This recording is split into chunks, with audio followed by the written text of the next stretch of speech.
Hi, everyone.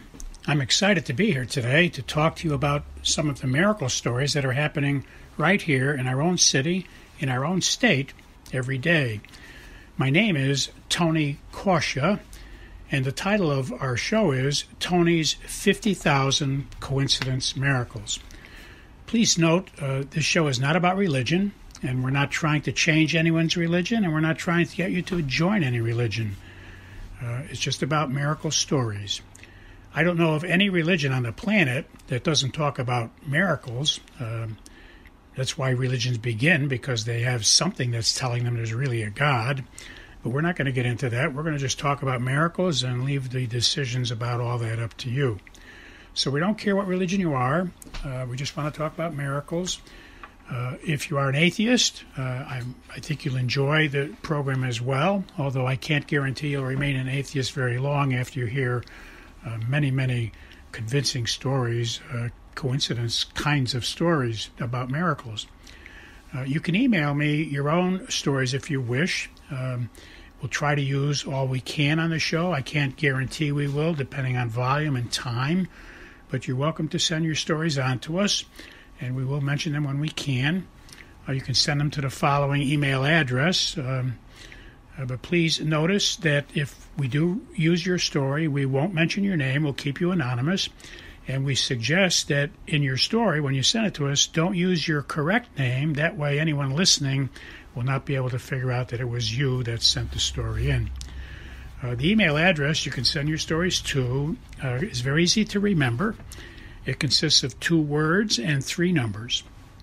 The first word is Tony, spelled Tony, and the second word is and, spelled A-N-D, and the numbers are 777.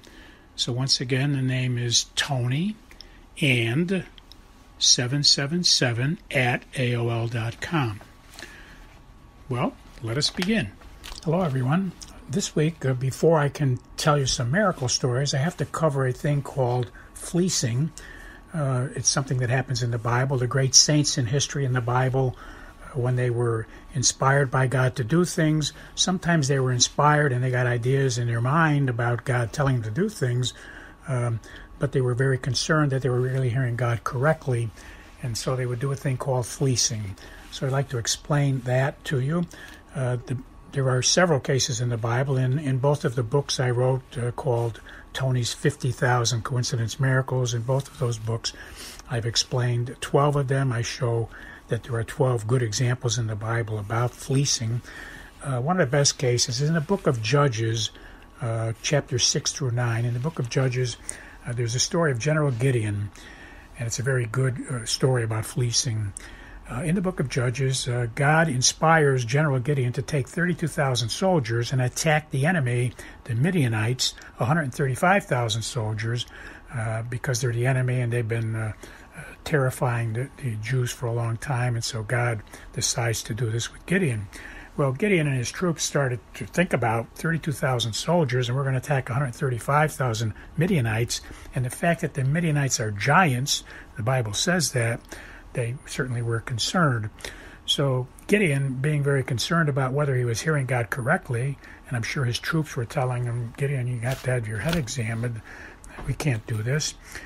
He prays to God apparently all day long, and as he's going to bed the first night, he says to God, Lord, if I wake up tomorrow, I'm going to put this fleece blanket out on the field. It's a puffy wool fleece blanket. He says, I'm going to put it out on the field, and if I wake up tomorrow and the blanket is wet, but the ground is dry, then I'll know that you're talking to me and that you want me to do this thing, because I can't believe it. You want me to do this. So wakes up the next morning, he goes to check, and sure enough, the blanket is wet. The ground is dry. I guess that he runs to his troops and says, look, I got this clear sign. And apparently he's talking to them, and I guess all day long they're telling him he's crazy. So the second night now, when he's going to bed, he says, Lord, please be merciful to me. Don't be angry with me. I'm going to put the fleece blanket out again tonight.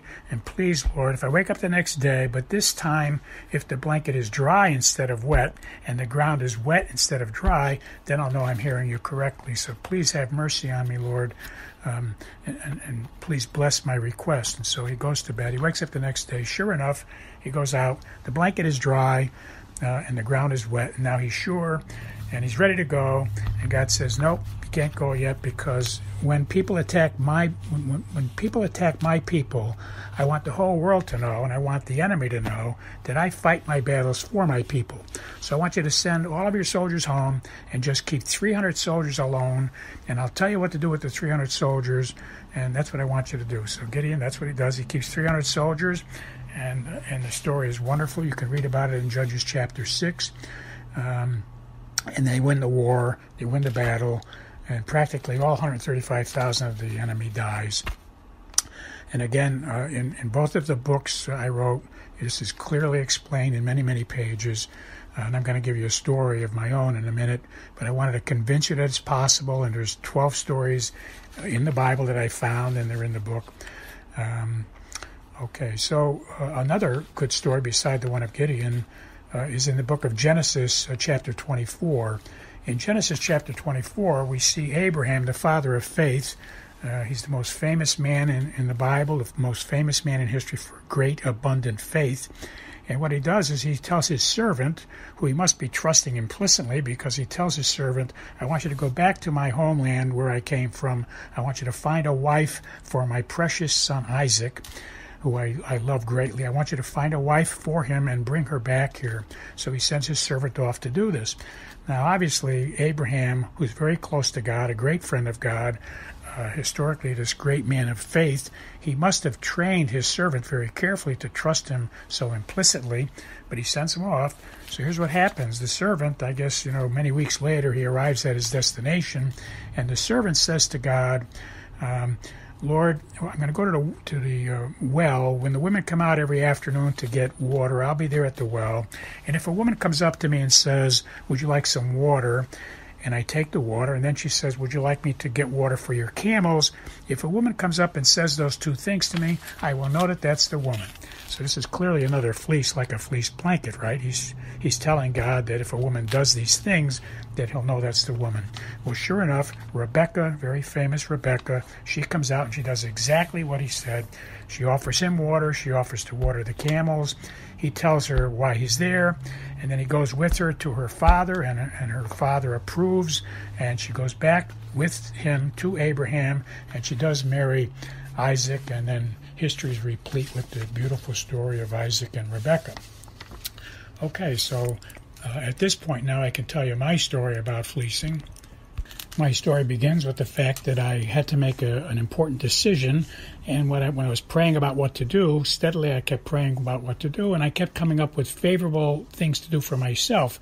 And I got to the point where I couldn't believe that God was actually telling me to do something great and wonderful to make me happy. But I kept getting that inspiration, and so I spent about 2 days asking God to give me a fleece. Please inspire me, put into my mind, like you did with Gideon, and like you did with Abraham's servant. Give me a fleece, and then I'll know that the fleece is confirming you want me to do this great thing for myself. And so I did one day get a fleece idea from him. And when you do this, it's because you're trying to make sure that you're hearing God correctly. It's not to test God in any way. It's to test you, really, that you're not, lying to yourself about what you think God is telling you.